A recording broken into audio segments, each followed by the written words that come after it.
Ngibingelele kuwe mlaleli, ngiyathemba ujaphila-ke.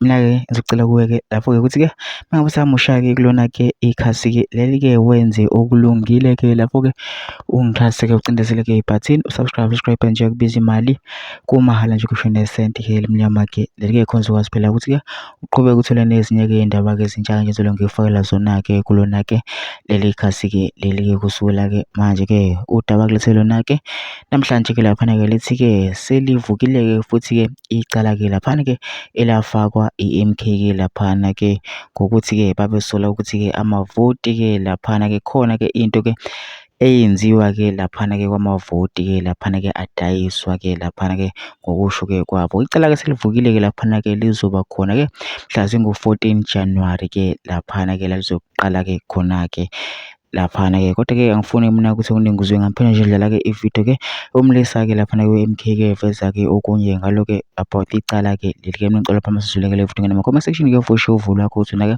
ucabangani-ke ngalokho lolu daba-ke lolu-ke bese wenza okulungile-ke ungixhase ucindezele-ke ibhathini subscribe nje kubiza imali kumahhala nje khona uzokwazi phela ukuthi-ke uqhubeke uthole nezinye-ke iy'ndaba-ke ezintsha-ke engizolo ngiyifakela zona-ke kulona-ke ikhasi-ke leli-ke kusukela-ke manje-ke nayo-ke ividiyo-ke le awuyithokozele.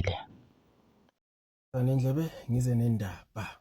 Allegedly, this message is directed to the Independent Electoral Commission of South Africa, which is the IEC. Mr. Mosotho Mwepa, on the 29th of May 2024, I exercised my constitutional right and voted for Umkhonto weSizwe Party to lead this country. And you decided that you are going to steal my vote and give it to your peers. When our party leaders tried to reason with you and plead with you that you don't announce the results until the issue of stealing our votes is resolved, you snapped them. You told them that the markets are waiting. You told them that we, the voters, are useless, the markets are important. So as of today, Mr. Mwepa, we are calling on you, IEC people, to bring back our votes. As we are going to court on the 14th of May in Pietermaritzburg, and 14th of January in Pietermaritzburg, we want you to be aware, Mr. Mwepa,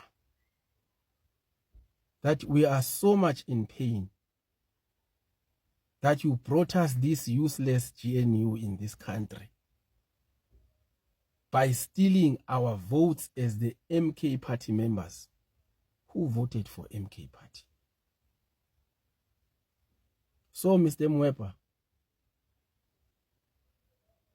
I demand that you bring back my vote